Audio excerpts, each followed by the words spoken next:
Hello guys, welcome to Bhavna's Online Academy. So this is the part 2 of liquidation, that is the statement of affairs. So in this video we are going to solve around two sums. So people who have not seen my first lecture, please do watch that. I'll link it in the I button here and then continue with this video. So we're going to start with the sum. We'll start by seeing a simple sum and then we'll move on to two difficult, I won't say difficult, but a kind of, it has a little bit of complications kind of a sum. Okay. So first we are going to start with illustration number 10. So in illustration number 10, they tell you that X Limited went into voluntary liquidation on 1st April 2011. The following balance are extracted from its books on the date. So they have told that you have machinery, leasehold properties, stock, debtors, investment, cash in hand, P&L account debit balance. Then you have equity, share capital, you have debentures, bank overdraft, creditors. Here one thing that you would know, that you would have to notice is that debentures are secured by floating charge. Okay, yes. Then they have told that the following assets are valued as under. That means the assets, these and all are book values. Here they have given you like estimated realizable value. Here they have given you the estimated realizable value. So mission, it's 1,80,000. Leasehold property, it is 2,18,000. And investment, it is 12,000. Stock, 6,000. And debtors, 1,40,000. Okay. They have told that the bank overdraft, they have told that the bank overdraft is secured by a deposit of title deeds of leasehold properties. So they have told that bank overdraft is secured by leasehold properties. So what is leasehold properties? Asset. What is bank overdraft? Liability. So here a liability is secured by a asset. That means what kind of a creditor is this? Can someone tell me? What kind of a creditor it is? It will be called as secured creditors. It will be known as secured creditors. Okay. Then there were preferential creditors. So then they tell you there were preferential creditors amounting 3,000, which were not included in creditors of 60,000. So see, if you go into the question, here you have a, wait, I'll change the color.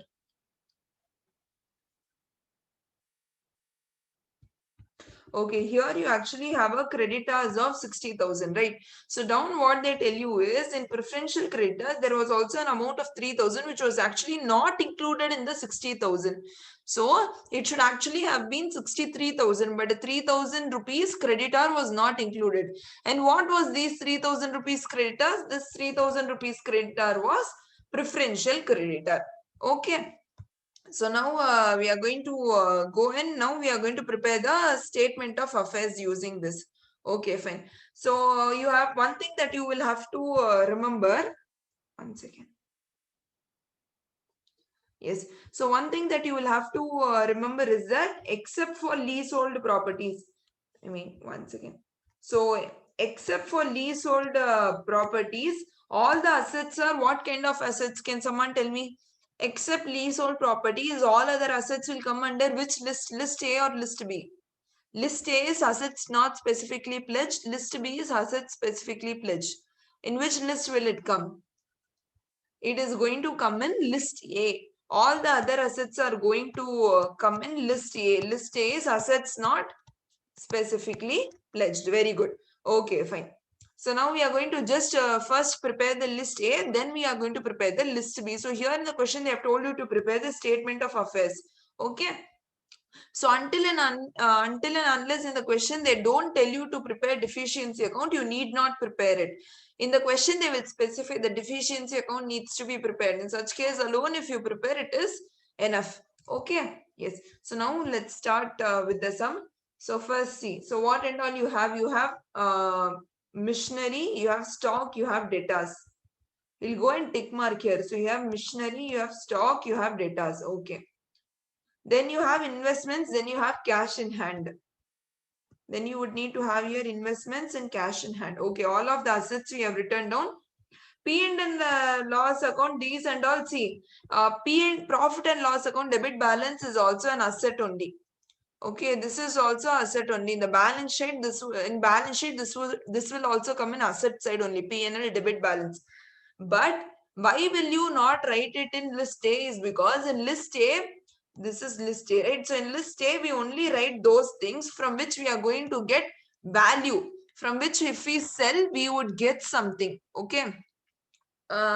Which we sell, or which we, if we give it out, we would get money from it. Okay, those are the only things that we are going to write in list A, because using this money, then you have to pay your liabilities also, right? So those things only will come in list A. Here, if P&L debit balance, P&L debit balance is loss to you.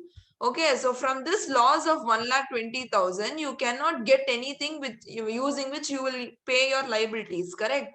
So that's why we don't write, so this P&L account debit balance, you don't write it in your list A. Okay. Then others are liability only. I think all others we have written down. So all the realizable values you can pick from here. So all the realizable values you can pick from here and write. So first we'll start with cash in hand. So cash in hand, once again. First, cash in my hand, what is the realizable value? See, cash in hand, you don't have any realizable value. Whatever you have in the book, same thing only, you will write it in the realizable this thing as your realizable amount. So here you have 3,000. So here also cash 3,000. Next you have investments. Investment, what is the realizable value? 12,000. Here also it's 12,000. Then debtors, what is the realizable value? 1,40,000. So down also we have written 1,40,000. Stock realizable value is 6,000. Here you have written 6,000.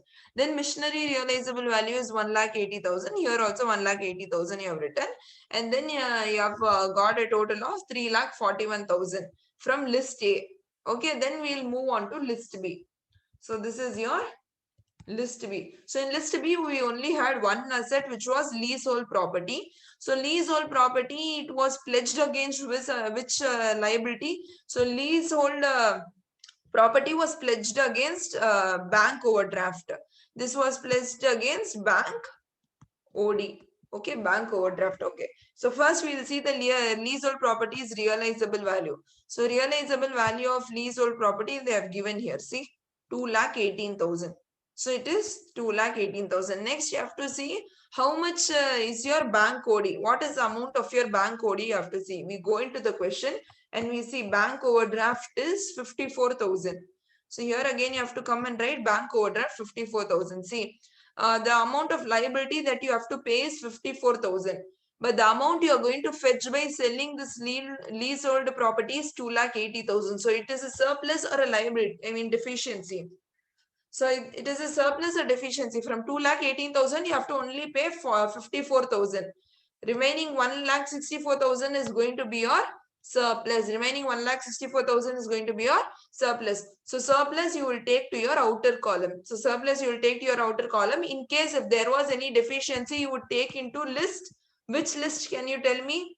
This list will be of list unsecured creditors. Unsecured creditors, which list? If anybody remembers, can you please tell me? List A is? Yes, very good. Already you guys have answered. Okay, fine. List E it would go. Okay, fine. Yes. So list E it would go unsecured creditors. Okay, deficiency. Now for surplus, you will bring it out as 1,64,000. So 3,41,000 plus 1,64,000, totally 5,05,000. If you add these both, now totally 5,05,000 you have for paying out your liabilities. For paying out your liabilities, you currently have 5,05,000 with you. Okay, fine. So this will be the amount which you have. Okay. Next, what you have to prepare is you have to prepare summary of gross assets. Summary of gross assets. What will you do in summary of gross assets? Just leave this.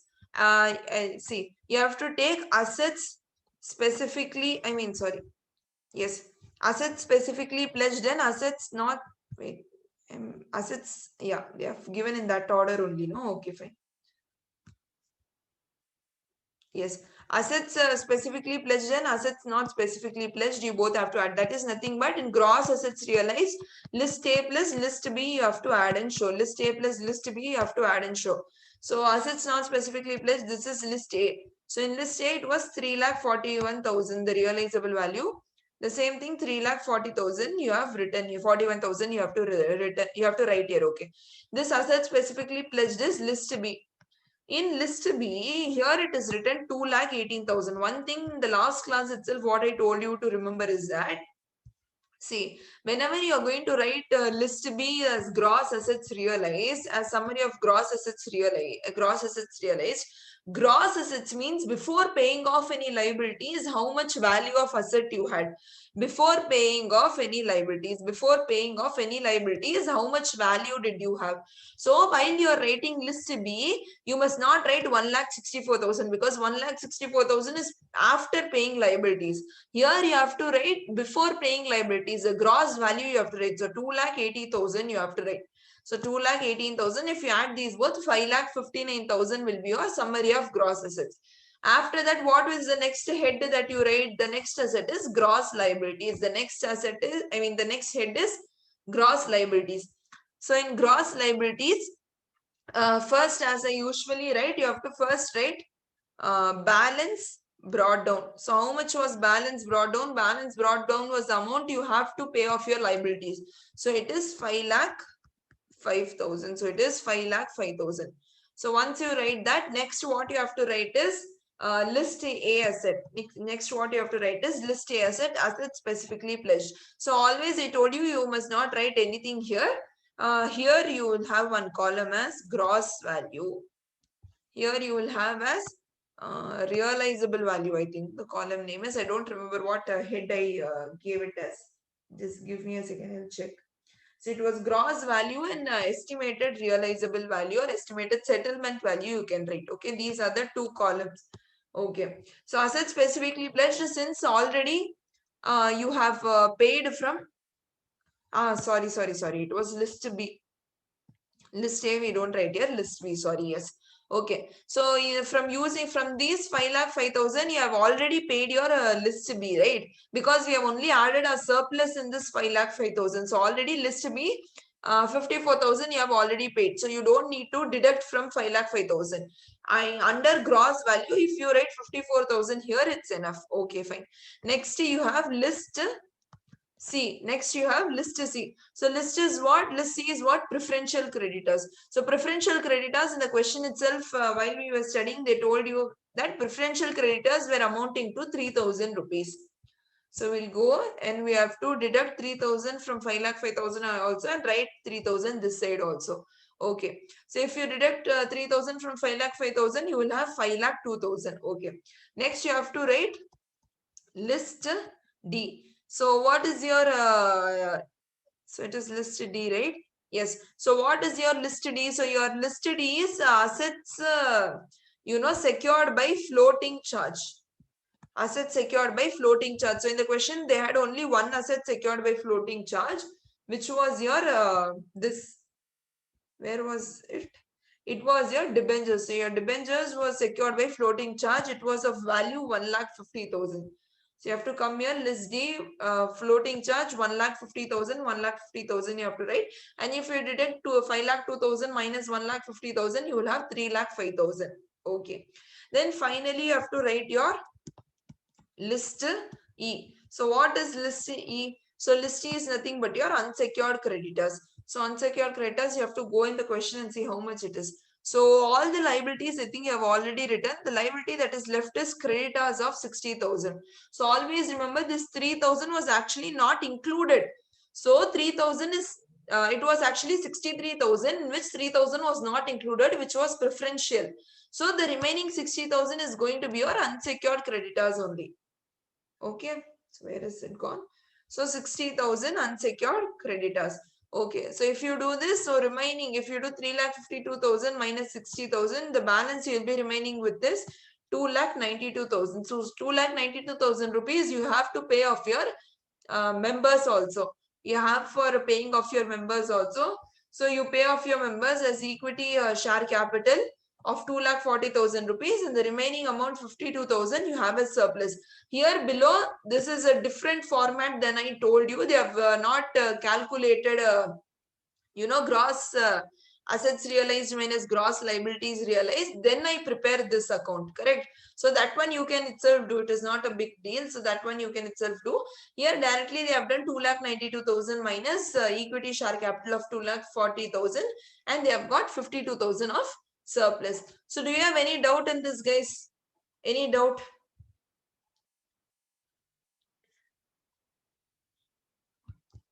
Is it necessary to write the same statements like these for every step? For every step, I did not understand. See, the format that I gave you at the start, like in the first lecture, I gave you one format, the same format for each and every sum you have to follow. Okay. In ICA, sometimes they have done it, sometimes they have not done it. We don't want, we won't do like that. Okay. Because in exam, you don't know what will be there in the suggested answer. So whatever format I had given you, right? The same format you have to write. Like estimated secured creditors. See, you don't need to write like this. In the format, that I gave you, in that I had simply written list A secured creditors, list B, list B secured creditors, list C preferential creditors. Like that, if you write, it is more than enough. Okay, like that, if you write, it is more than enough. You don't need to write these, statements and all. Okay, fine. Yes. So is this clear? I hope there is no doubt in this sum. We are going to move on to the next sum. See the other two sums that I am going to discuss now. Illustration number 12 and illustration number 13 are the two sums that we are going to discuss in today's class. It is very, very, very important. Okay.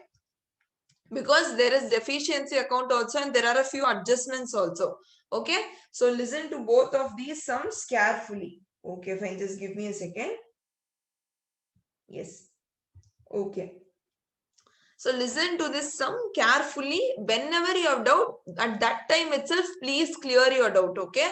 Because this sum is like, it will take us a little bit of time to complete this. So then and there you can ask your doubt, okay? So they tell you that, so one second, yes.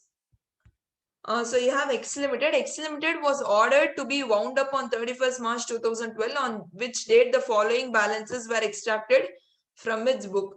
So you have goodwill, building, plant, furnitures and fixtures, stock.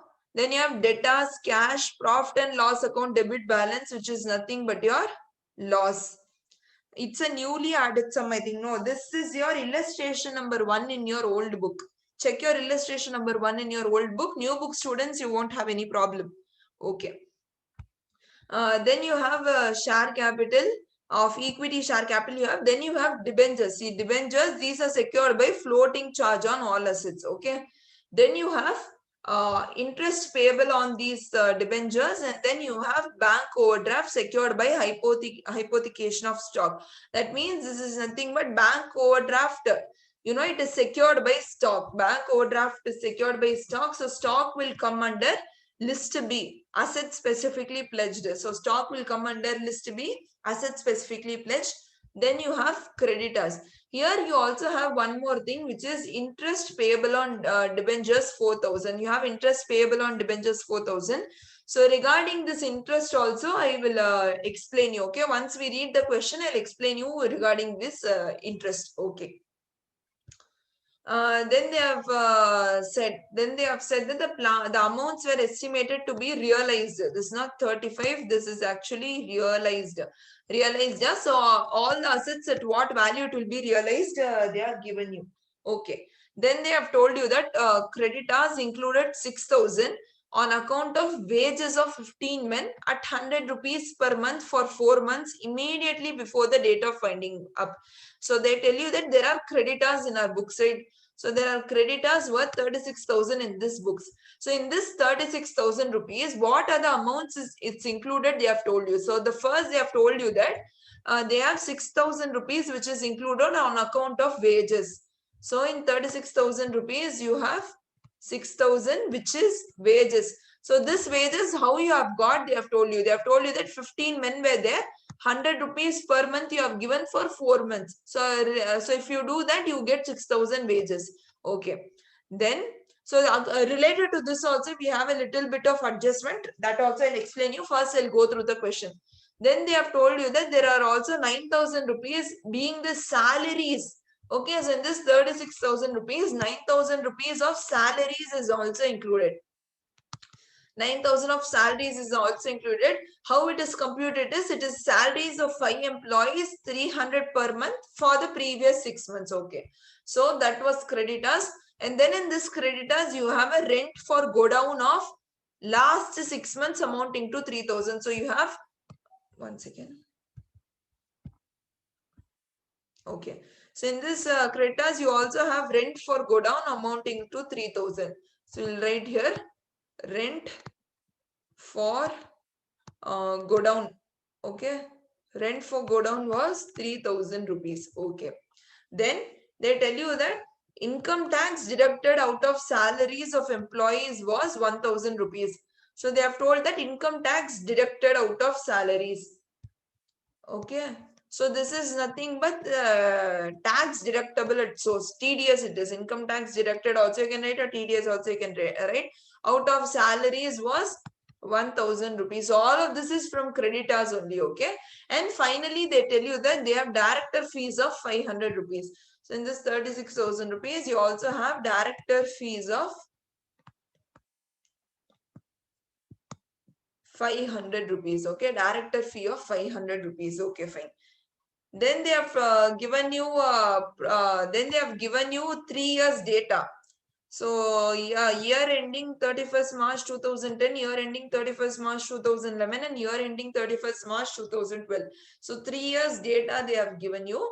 And then finally they have told you that in addition, it is estimated that the company would have to pay 5,000 as compensation to employees. 5,000 as compensation to employees for injuries suffered by him, which was contingent liability not accepted by the company. So they tell you that, see, there is 5,000 rupees which the company would have to pay as compensation to employees. So compensation to employee, I already told you while I was explaining that anything which is like compensation to employee or workman compensation, something like that would come under preferential creditors. Remember when I was giving you the preferential creditors list, I told you around 6 to 7 items. In which compensation, I told that it is not included in the 6 to 7 items, but I also told you that workman compensation or any compensation to employee would also come under preferential creditors. So this 5,000 rupees will also come under preferential creditors. But what they have told you is that this 5,000 rupees of preferential creditors, it is actually a contingent liability. So it is actually not recorded in the books, not accepted by the company. That means it is not recorded in the books of accounts. Okay. So this 5,000 rupees is actually not included under creditors. So this 5,000 rupees is not included under creditors of 36,000 is what they are trying to say. So this is separate. Okay. So now first we'll start by preparing our list A. Okay. First we shall start by preparing our list A. Okay. So list A. So list A is asset not specifically pledged. First you have to go and see stock was the only one which would come under list B. All other assets will come under list A only. So you have goodwill, building, plant, fixtures. So you'll go and check here. So see, you have goodwill, building, plant, and fixtures. Okay. Then what are the remaining assets that you have which will come under list A? So it is debtors and cash. Okay. So we'll go and check there. So you have debtors and cash. Okay. So this was all the list A assets. So all of these values, you will get it from here. See, they have told you. Wait.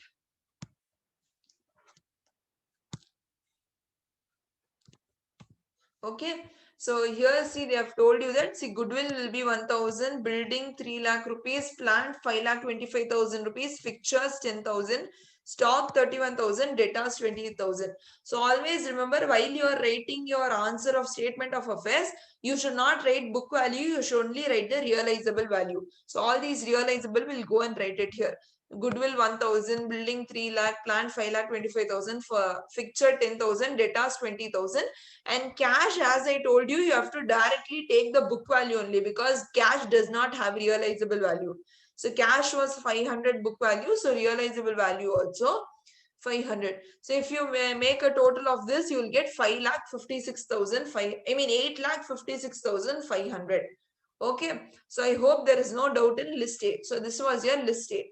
Next, List B you have to see. List B is asset specifically pledged. So there was only one asset. So that asset was stock. So what was the realizable value of stock? See, so the realizable value of stock was 31,000. Realizable value of stock was 31,000. So you have to go and see here. So here the stock realizable value is 31,000. So against the stock, what was the liability that was set? So against the stock, the liability was bank overdraft. The liability was bank overdraft. So the bank overdraft value is 25,000. So the bank overdraft value is 25,000. So you have to go. So the liability that you had here was bank overdraft. So the bank overdraft was of the value of 25,000. So the stock realizable value is 31,000. From 31,000, you have to pay only 25,000 of liability. You have to pay only 25,000 of liability. So you don't have any deficiency and you directly only have 6,000 rupees surplus. So you have 6,000 rupees surplus. So surplus usually you have to bring it to the outer column. So outer column 6,000 rupees. So you have to do 5,56,500 plus 6,000 rupees. So the total amount that you have that you can pay to the liabilities is 8,62,500. 8,62,500. Any doubt until this? Let me know if you have any doubt before we start the gross liabilities. Okay. Okay. Then I told you have to prepare something known as summary of gross assets realized. So it will have list A and list B. So how much is list A? List A is 5,86,000. So 5,86,000. List B, I told you should not write the surplus amount. You have to always take the amount, gross amount. That means before paying off liabilities, what was the asset value? So it was 31,000. So list B will be 31,000. So the if you add these both, you will get a total of 8,87,500. You will get a total of 8,87,500. Okay. So summary of gross assets realized we have completed. So do you have any doubts or everything is clear until this? Because after this it will get a little bit complicated. Okay. So now let's start with gross liabilities. So now let's first start with gross liabilities. Okay. So gross liabilities clear. Okay, fine. So gross liabilities. So gross liabilities, as I have already told you, you have to bring balance brought down. So how much was balance brought down? So the balance brought down was 8,62,500. 8,62,500 is your balance brought down. First, you have to reduce list B only. First, you have to reduce list B only. List B is nothing but asset not specifically pledged. So asset not specifically pledged, yes. So in list B, what you have to write is in gross liabilities, you have to come to gross liabilities, and in list B, you have to write the liability against which the asset was pledged.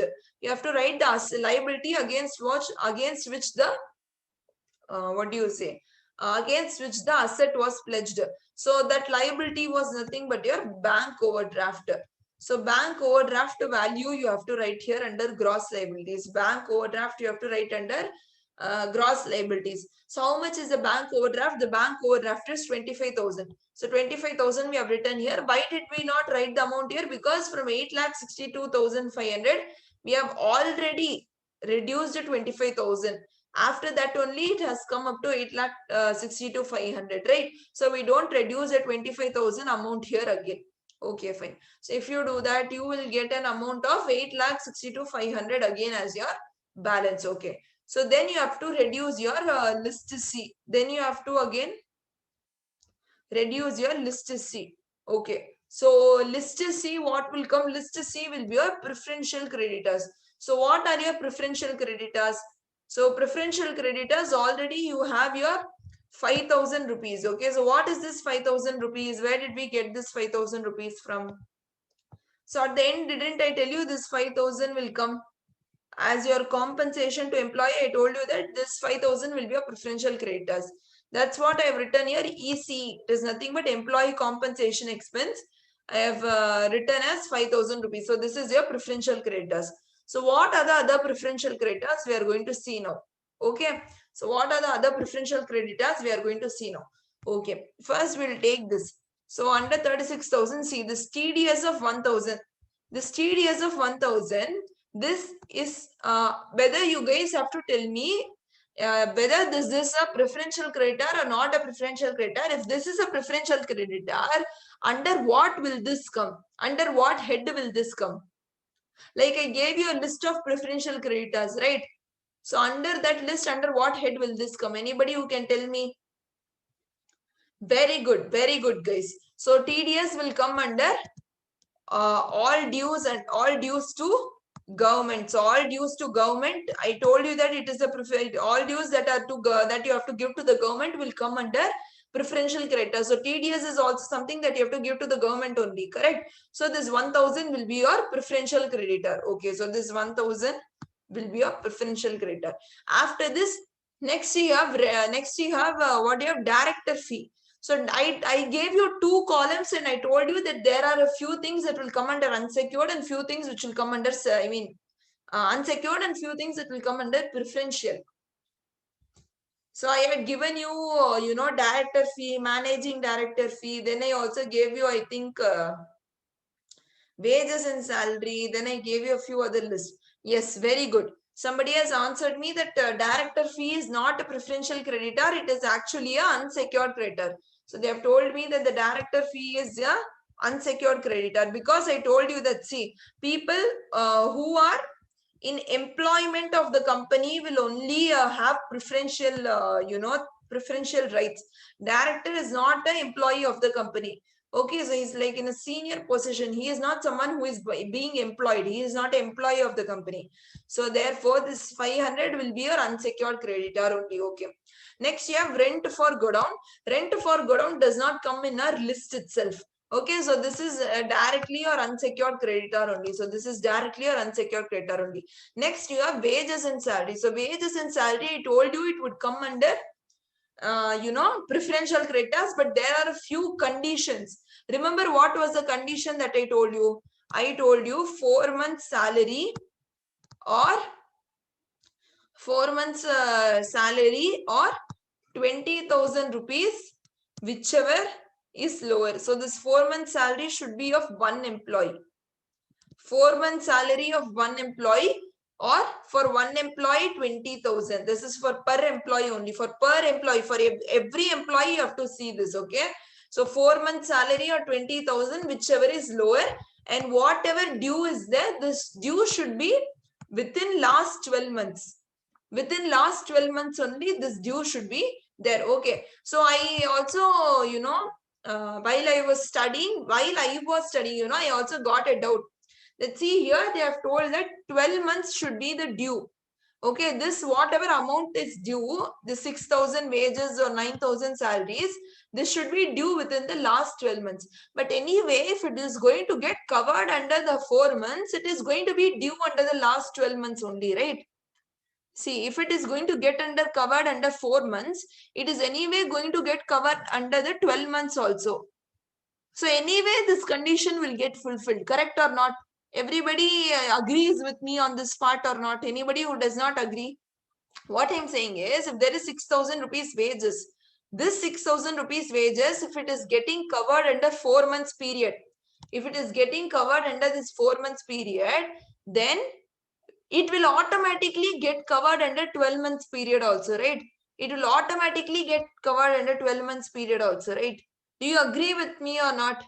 Wait, Yogesh, we did not move on to the next part. First, answer this. If you quickly answer, I'll also tell you the explanation. You all agree with me? The answer here is actually wrong. That's not how you should think. That's not how you should think, okay? Did you understand the doubt or not? What I said or whatever statement I said, did you all understand or not? I need a yes from everybody. Then only I'll be able to explain it properly. Anybody who did not understand and wants me to repeat once? Okay, you are confused. Okay, fine. Yes. Okay, so I hope everybody understood the statement what I told you. Okay. So now see this situation that I tell you. Okay. So here, this is the situation. Okay. Wait. Okay. So we will take this example itself. 6,000 wages. For now, we are not checking any condition or so. We are just taking an example. Okay. So 6,000 rupees wages you have. Okay, so this 6,000 wages, they have told you that it is In the question, they have told you that it is 4 months immediately before the date of winding up. So they have told that the 6,000 rupees wages is, one second. Okay, wait a second. Yes, okay. So the 6,000 wages, they have told you that it is 4 months from the date of winding up. Date of winding up. That means before the date of winding up, in the last 4 months only this was due. In the last 4 months only this was due. Okay, this 12 months condition that I told you should be checked before the date of winding up only. That means before liquidation, 12 months it should be due. Suppose if I had given in the question that 6,000 wages are there, it is a due for 4 months. It is a due for 4 months, but this due is due due from last 20 months. Did you understand or not? If I tell you that you have 6,000 wages, it is due for 4 months only. But this due for 4 months is due from last 20 months. It is due from last 20 months. That means in the last 12 months, it was not due. See, I'll give you an example. See, we'll take the accounting year itself. Okay, wait.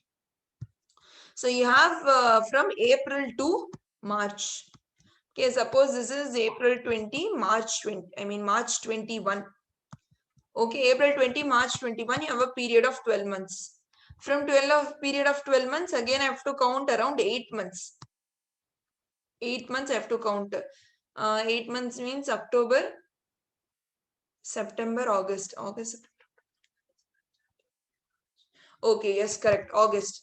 So August will be your 8 months. So for the past 20 months, so this is 12 months and 8 months. So this is August 20 till November 21. From August 20 to March 21, we are going to see. August 20 to March 21, we are going to see.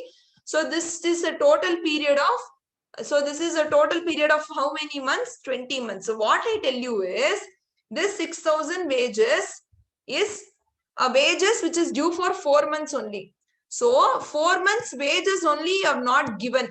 All the remaining months wages you have given. See, this condition usually won't happen, but I'm giving you. Okay, suppose I tell you that for August, September, October, November, for these 4 months, we did not pay the wages. For these 4 months, we did not pay the wages. For all the remaining months, we have paid. For all the remaining months, we have already paid. That means this due is for 4 months only.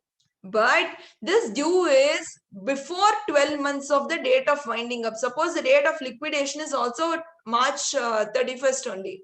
That means this due is for 4 months only, but this due date is before 12 months before the date of winding up. Therefore, this will not come as preferential creditors. Understood or not? If suppose the due was in, suppose you can take here, suppose the due was in January, February, March and December. This due is also due for 4 months only. But this due will come before 12 months, come under 2. Did you guys understand what I was trying to say?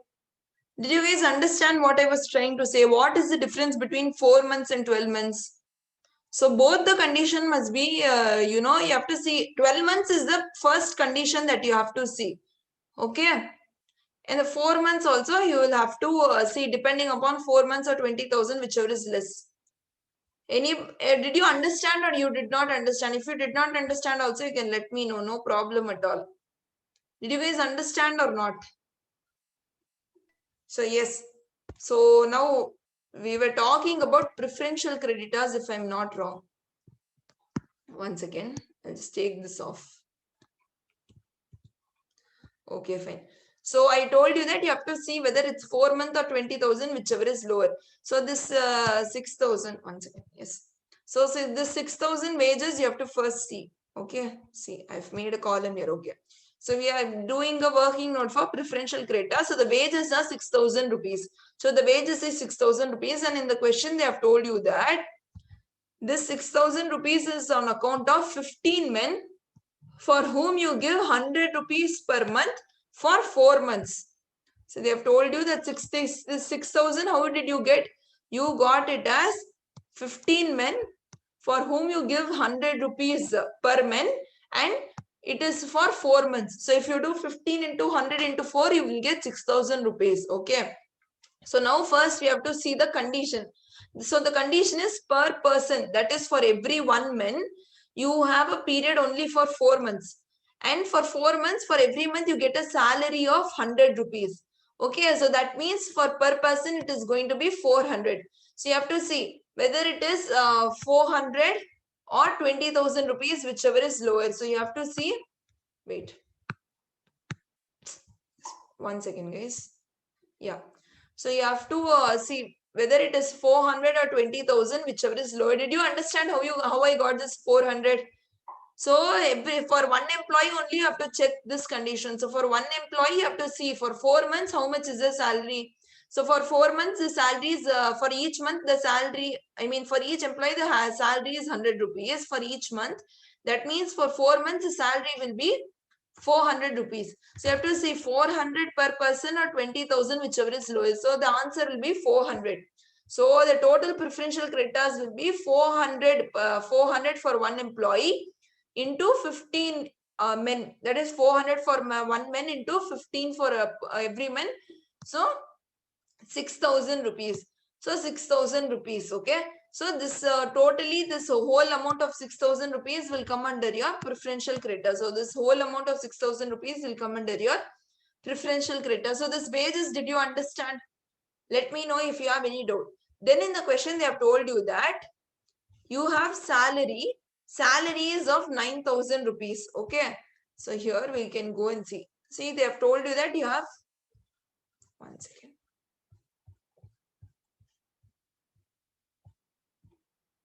Yes. So here they have told you that you have salaries. Salaries is of 9,000 rupees. The 9,000 rupees is for 5 employees, 300 per month for the previous 6 months. So what they have told you, this 9,000 is for 5 employees for 300 rupees per month for 6 months. So now you have to first see per person. So per person, how much it will be? So it will be 1 employee into 4 months. Okay, into 300 per month. So that means for 4 months, for one person, how much the salary will be? So for 4 months, for one person, the salary is going to be 4 months into 300 rupees, which is going to be 1,200 rupees, which is going to be 1,200 rupees. So you have to see 1,200 or 20,000, whichever is lower. So obviously, which is lower? 1,200 rupees. So for one employee, 1,200 rupees you can give for 4 months. So that means, so 1,200 into 5. So there are totally 5 employees, right? So 1,200 into 5. So 6,000 rupees. So 6,000 rupees will be your preferential creditors. The remaining amount, that is 9,000 rupees minus 6,000 rupees. 9,000 is your salary, 6,000 is your preferential creditors. The remaining 3,000 will be your unsecured creditors. The remaining 3,000 will be your unsecured creditors. Did you guys understand till this? Any doubts in preferential creditors? No doubt, right? So can we move? Can we move on? Okay, fine. So now we'll go to preferential creditors. And as you know, 6,000 rupees wages is preferential creditors, 6,000 rupees salary is preferential creditors, and this TDS of 1,000 rupees, that income tax, is also preferential creditors. So I told you, right? Here you will have 3,000 rupees as unsecured wages. So that I will show you later on. Okay.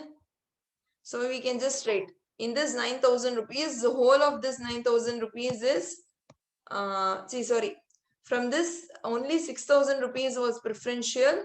Whole of the 6,000 rupees was preferential, and here 3,000 was unsecured. Okay, fine. So preferential you have understood. Now next, Next, what you have, list C, we have, so list C total we get 6,000 plus 6,000 plus 1,000 plus 5,000. So it is nothing but it is 18,000 rupees. So 18,000 here you will write, 18,000 here you will write. So 8,62,500 minus 18,000. The remaining amount that you get is 8,44,500. So the remaining amount that you get is 8,44,500. Okay. So the next list that you are going to write is list D. So the next is list D. List D is floating charge. So floating charge, I already told you that in the question they had given you.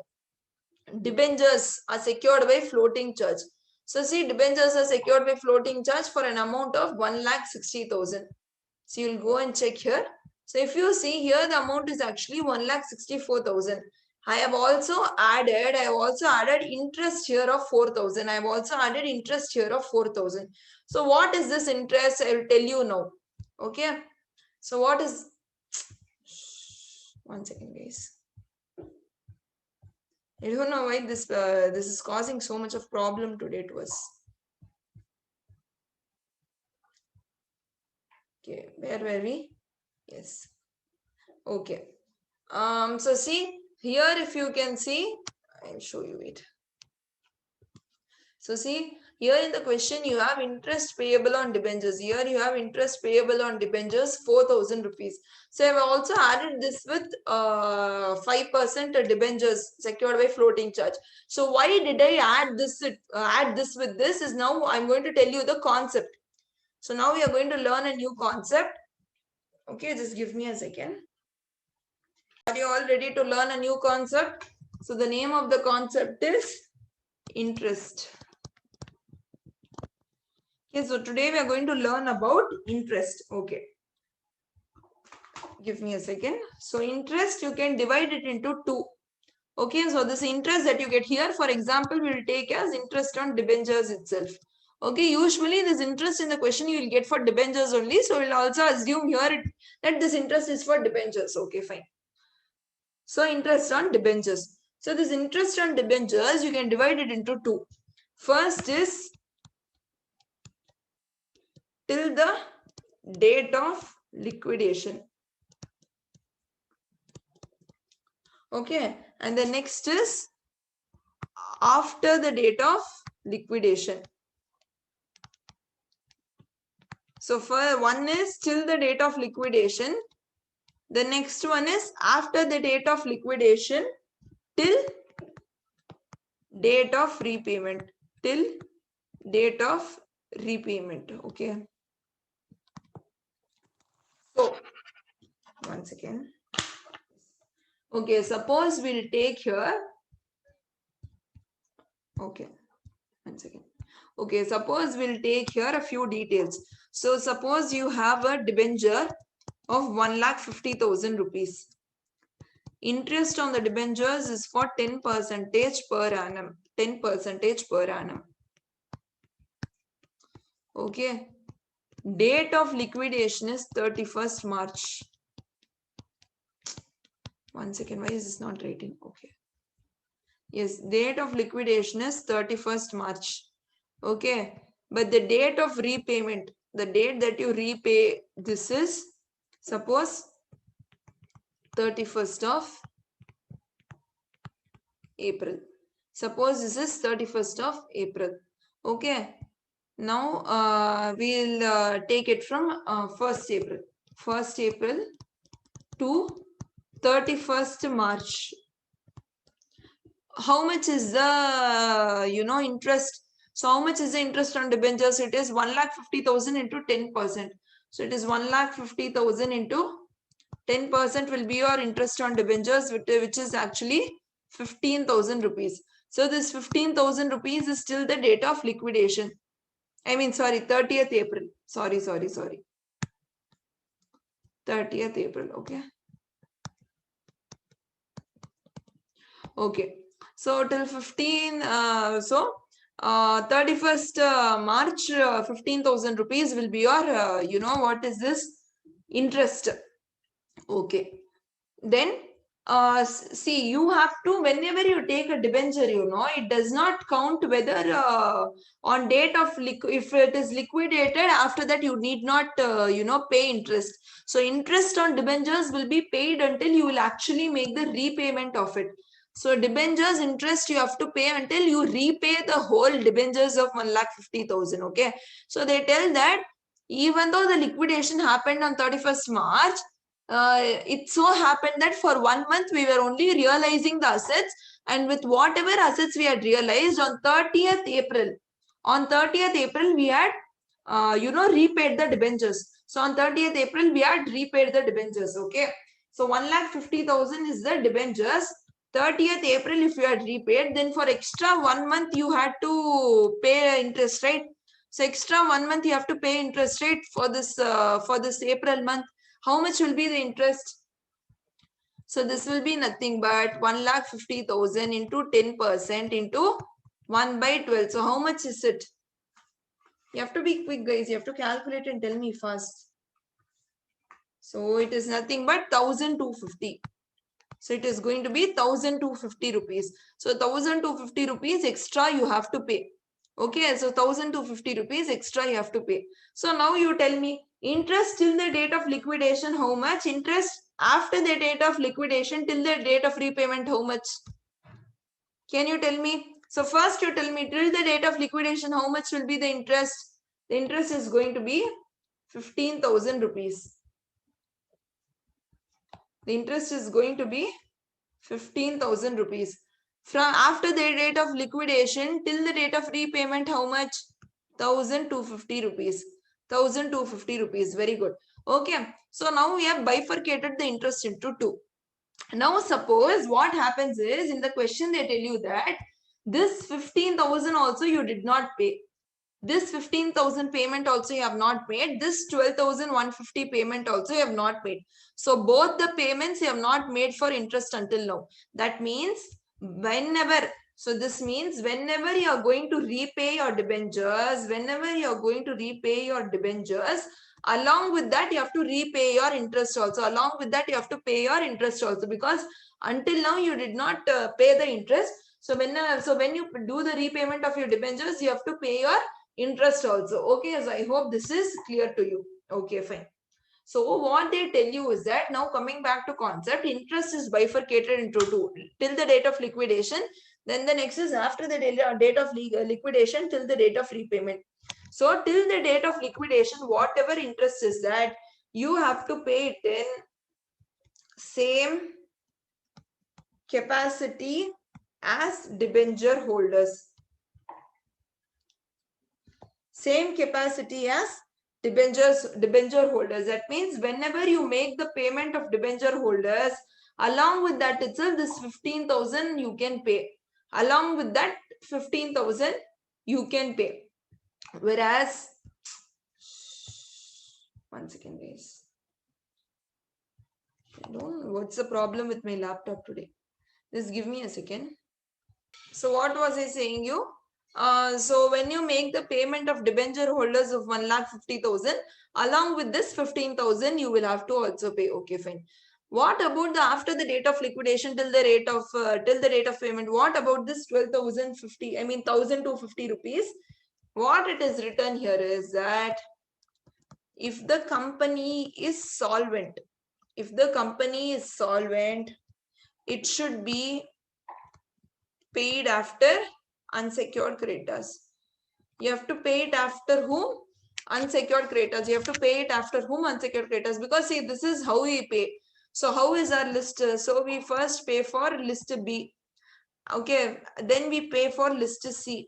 List C is preferential. Then we pay for list D. List D is floating. So 15,000 rupees here only mostly you will pay along with list D. Okay. Then you have list E. Okay, list E, you have unsecured creditors. Okay, then you have list E, F. Yes, then you have list F, payment to equity shareholders, I think. Sorry, preference shareholders. Okay. So what they are trying to say here is, see, This 15,000 rupees you can pay along with this debentures itself. At list D itself you can pay. But this 1,250 rupees, if the company is solvent, means after paying all your unsecured creditors, if you have money, okay, if you have money, you have to pay it along with you have to pay it after unsecured creditors. That means before paying to your members, whatever money you have left, first pay it to debenture holders interest, and then you can pay the money to members. Suppose after paying to list B, list C and list D, you had a remaining amount of 1 lakh rupees. Okay. And what happened was your unsecured creditors was 80,000 rupees. The remaining amount will be 20,000 rupees. So in this 20,000 rupees, before making payment to members, first pay your debenture interest and then make your members payment. That is from the surplus, first pay to debenture interest. Okay. Debenture interest of 1,250 rupees. Okay. So is the concept of interest on debentures clear? Is the concept of interest on debentures clear? Any doubts? I'll wait for a minute so you can take up any doubts you have. Okay. Now we'll go to the question again. See, they have given bluntly in the question that interest payable on debentures is 4,000 rupees. That means 4,000 you are yet to pay. They did not tell you whether it is after liquidation date or before liquidation date or anything like that. Okay, they have not told you anything like that. But what they have told you is this balance which were extracted were from the books. That means this interest payable on debentures of 4,000 is from your books only, right? So after liquidation, you won't make any books. So that means if it is in the books, this 4,000 will be definitely before the date of liquidation only or till the date of liquidation. So it will be either before the date of liquidation or till the date of liquidation only this 4,000. Then this 4,000 along with what are you going to pay? Along with what you have to pay? See, so sorry. So till the date of liquidation, you have to pay it in the same capacity as debenture holders. So under list, what list are you going to pay? Here the debenture holders you are going to pay as floating charge. So what list you are going to pay it? List D. Very good. See, so in list D, what I have did is you have to pay debentures plus interest. So debentures was 1 lakh. Once again. Okay, so the debentures was 1,60,000 and interest was 4,000. So totally 1,64,000 I have paid out in creditors of floating charge. So here also 1,64,000 I have written.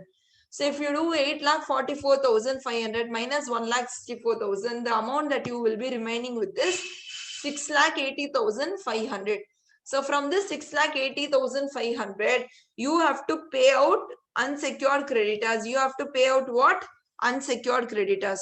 So first we'll go and see how much is unsecured creditors. So unsecured, creditors were 36,000 rupees. Creditors were 36,000 rupees. Okay. Just give me a second. So here they have actually given you a rent for godown director fee and all. Okay. So rather than doing this, I'll give you one simple method. Okay. Okay. So 36,000 rupees. So 36,000 rupees is your creditors amount.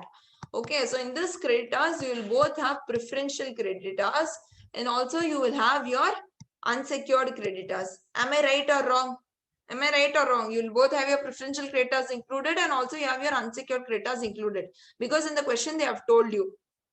Okay.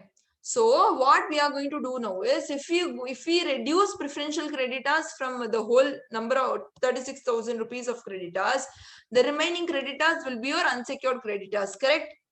So if you reduce from 36,000, if you reduce preferential creditors, the remaining amount will be your unsecured creditors. Preferential creditors, not all the preferential creditors you must not reduce. All the preferential creditors you must not reduce from this 36,000. In this 36,000, what and all preferential creditors were included, those preferential creditors alone you have to reduce from 36,000 so you can get unsecured creditors. Did you understand this? Did you understand? Okay. So what are the preferential creditors that were included? See, they told you that creditors included 6,000 on account of wages. So when we wrote preferential creditor, we had already wrote that 6,000. Wait, I'll take a different color.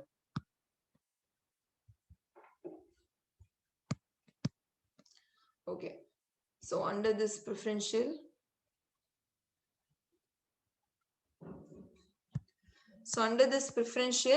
you already have 6,000 wages as preferential, 6,000 salaries as preferential, 1,000 rupees that income tax as preferential. Then what else you have? I think only these three you have, right? Only these three you have. This 5,000 that you're going to say, 5,000 compensation is not included in creditors. 5,000 compensation was a contingent liability which was actually not recorded in the books itself. So it is not included in creditors. In creditors, whatever is included, they have told. See, so they have here told you. So in creditors included, they have told you. So creditors included all of these things only. Not that 5,000 rupees compensation. Did you understand? Oh, I don't know what the problem is today. Yes.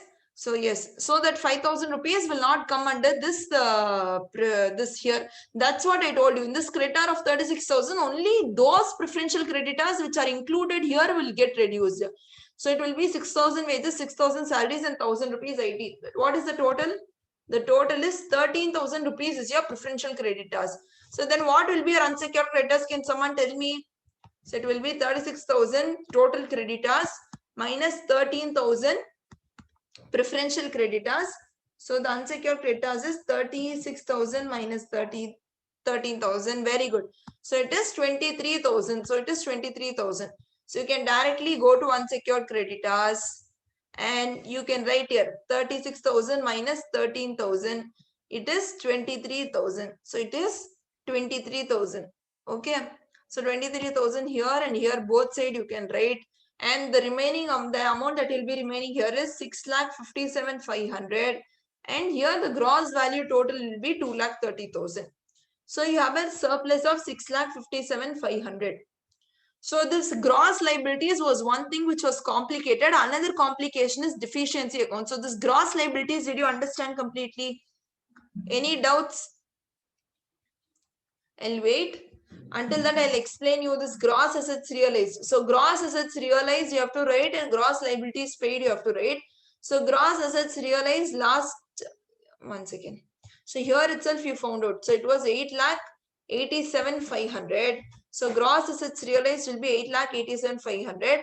And gross liabilities paid, you have to get it from here. You have to get it from here, gross value.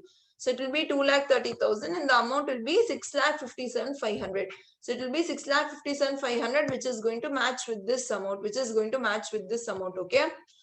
So that you will write, no issues. Then finally you will write distribution to members. So distribution to members will be surplus to creditors 6,57,500. From that preference shareholders you have to reduce. There is no preference shareholders. Then you have to reduce equity shareholders. Equity shareholders is 10 lakh rupees. So if you reduce 6,57,500 minus 10 lakh, you will be remaining with the, it's deficiency, right? I've written it wrongly here. It's not surplus, it is actually deficiency. So deficiency will be 3,42,500. 3,42,500. So this was your statement of affairs. Any doubts? Can we move on to deficiency account now? In this question, you have to also prepare deficiency account. So can we move on to deficiency account? Everyone, I need an answer. Can we move on to deficiency account? Okay. Okay, fine. So now let's start by preparing our deficiency account. So list H deficiency account. So let's list H deficiency account. First, we'll start by writing items contributing to deficiency. First, you will write items contributing to deficiency, and in the next, you will write item contributing to surplus. So first, you will write items contributing to deficiency. Okay. So the first head was excess of liabilities and capitals over assets. Excess of liabilities and capital over assets. So excess of liabilities and capitals over asset means it is nothing but how much loss you have, okay. So what has happened is, see in the question, the date of liquidation. So in the question, the date of liquidation is 31st March 2012. 31st March 2012 is your date of liquidation. I'll explain you here. Okay. So 31st March 2012 is your date of liquidation, okay. So on date of your liquidation, we can say you have got a deficiency of 3,47,000, how much?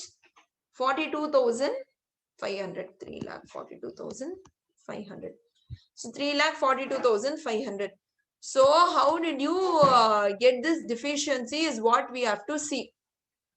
So how you got this deficiency is what you have to see. So always remember, whenever you find out deficiency, right? So whenever you find out deficiency, just give me a second.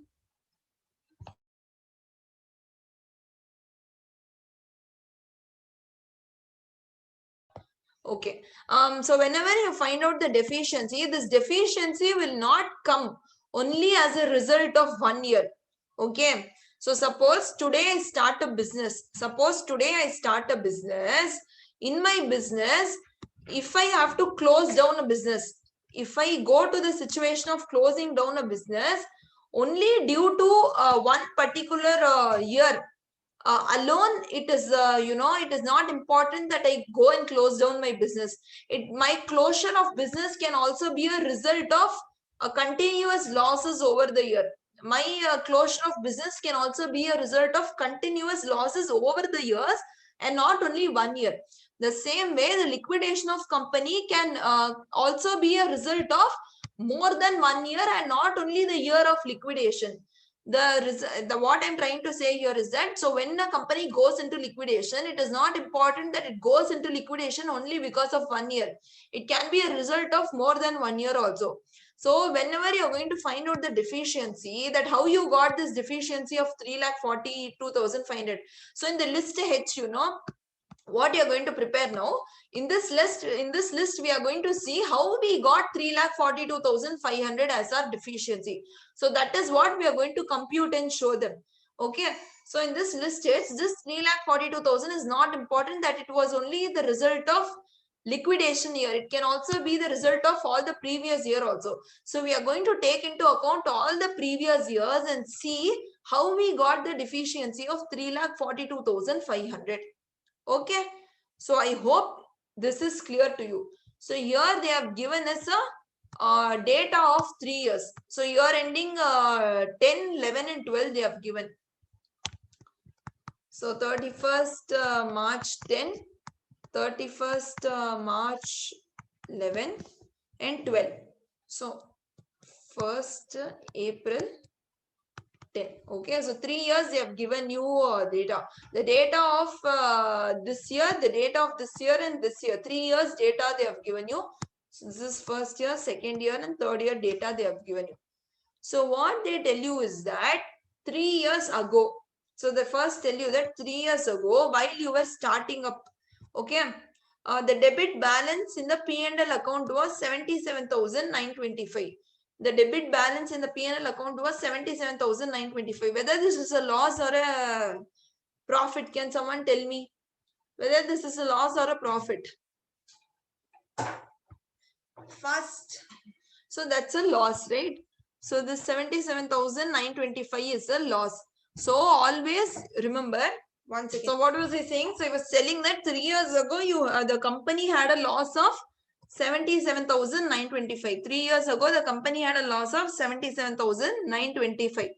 So whenever you are preparing this statement, list H deficiency account items contributing to deficiency. So whenever you write this first point, whenever you're going to write this first point, you have to always write this. Take this once again. As on opening date. You have to write excess of liabilities and capitals over assets over opening as on opening date. Okay, or the opening balance only you have to write here. or the opening balance only you have to write here. So they have told you that the opening balance was 77,925, which was a loss. So we have written it in items contributing to deficiency. So this was your opening. 77,925 was your opening loss. Okay, so I hope you understood the first thing. Next, they have given you 3 years data. So in this 3 years data, they have first given you what the gross profit is, and below that they have given you a lot of expenses, and below that they have given you a lot of expenses. Okay, so first what we are going to find out is whether it is a profit or loss. We have to find out whether it is profit or loss. You have to find out. So you have to do gross profit minus expenses. So if you do gross profit minus expenses, you will get to know whether it is a loss or profit. So expenses total itself they have given you here. So you can directly do gross profit minus expenses. So first year it will be 65,000 minus 80,990.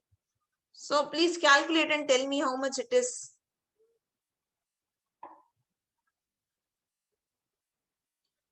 So how much it is? So it is going to be a loss. So it is going to be a loss of 15,990. Very good. Next year 2. So the gross profit is 45,000. Total, I mean the expenses is 66,245. The loss is, how much is the loss? The loss is 21,245. The loss is 21,245. Next third year, the profit is 40,000. The expenses is 63,340. How much will be the profit or loss? The profit or loss is going to be, there's going to be a loss, which is going to be 23,340. It is going to be 23,340. Okay. So all the 3 years you have only experienced a loss. First year it was around 15,000. Second year it was around 21,000. Third year it was around 23,000. Okay. So now you have to go back to your deficiency statement. In deficiency statement, so one thing that you have to remember is all these here, whatever you see, all of these are trading profit or losses only. All of these are trading profit or loss only. If in the non-trading profit or loss, what you can get is loss by fire, okay, or an abnormal gain. If there is something like that only, it will come under what do you say, non-trading. In our question, if something like this, if this is given, it will come under trading only. So this is a trading loss, right? So you have to go and you have to take up, you have to write trading loss from the period. Okay, and just take this period out for the 3 years. Trading losses for 3 years. It was, so here actually this is, the dates have changed. It's 10, 12, 11. Okay, just ignore these dates, guys. Just ignore these dates, okay? Concentrate here. So the 3 trading losses are 15,990, 21,245, 23,340. So the total trading loss is 60,575.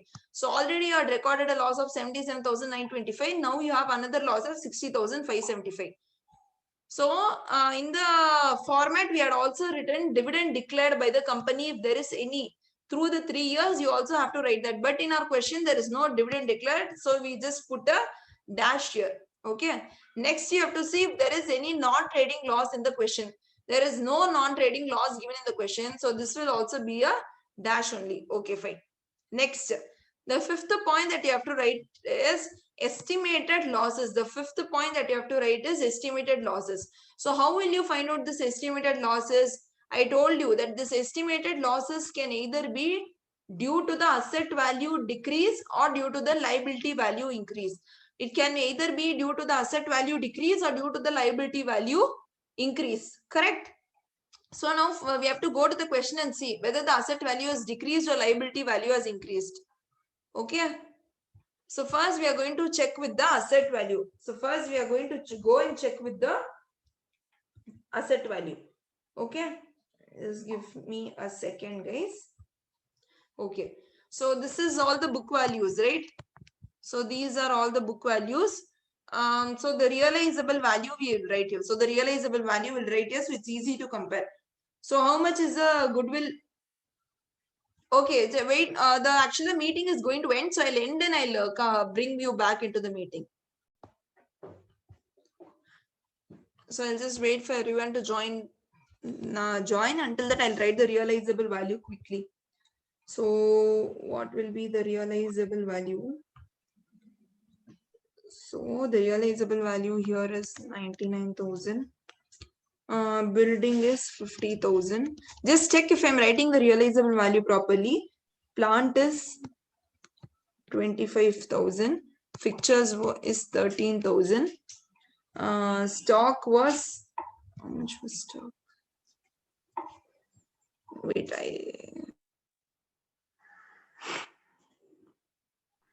whenever you come in, make sure you have, muted yourself. Yes. So the stock is 7,000. Then you have datas. Wait a second. I think we are writing, sorry. Okay. Just return the values from the, okay. So these are actually not the values. Wait a second.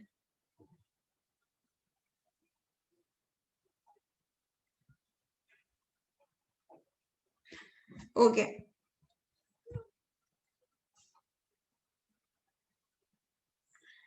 Just give me a second, guys.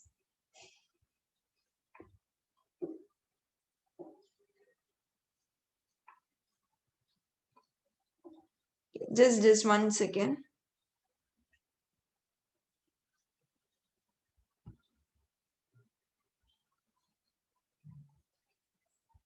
Sorry. Sorry. Yes. So the realizable, I was actually writing the estimated profit or loss. Okay.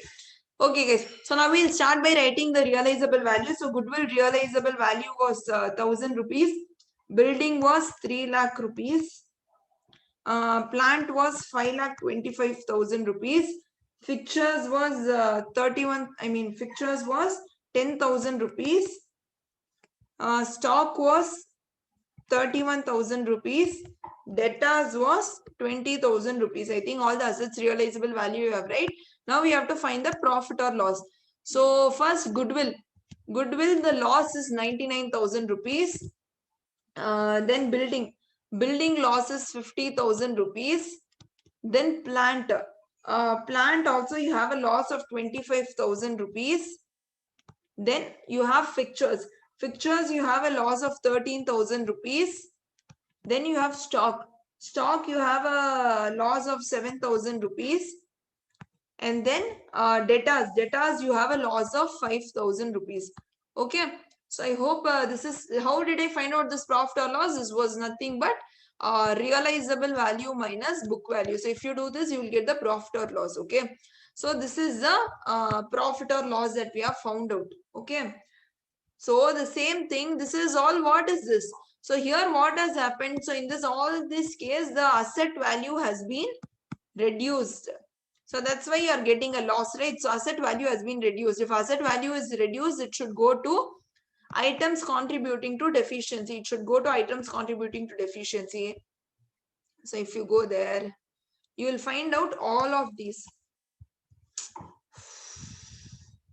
1 second, guys.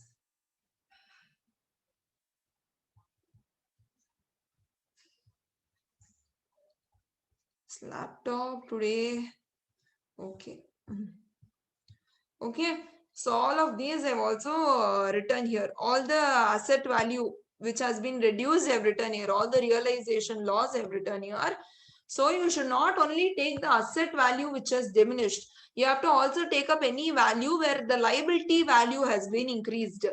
Okay. So here if you saw, here this 5,000 rupees which we paid as compensation to an employee. Here this 5,000 rupees which we paid as a compensation to employee. This was actually not recorded in the books. But we had settled it. So therefore this was nothing but a increase in liability. So but this was nothing but an increase in liability. So this 5,000 will also come under increase in liability. See? Increase in liability, because the workman, the compensation, the book value was 0 rupees because we did not write it in the book. Afterwards, when we realized it, the value was 5,000 rupees. So there is an increase in liability value. So there is a difference between book value and realizable value. Like this also you can see. So this will be increase in value of liability. So the total of this 2,04,000. So this 2,04,000 will be your estimated losses now written off. Okay. So how much is the total of this items contributing to deficiency? So it is 77,925, 60,575 and 2,04,000. So it is 3,42,500. What is this 3,42,500?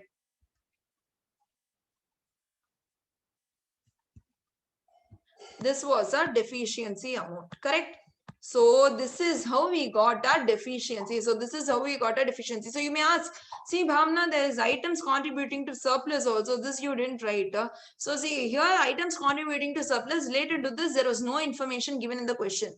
Okay, so therefore we did not write this. If the information was there, we would do the total of items contributing to deficiency minus items contributing to surplus. You will get your deficiency amount. So have you all understood how this statement? Always remember, whatever the end answer of the statement is, it should always be equal to your deficiency amount. It should always be equal to your deficiency amount. Okay. So I hope everything is clear. So in this, we did the statement of affairs also. We did the list H deficiency account also.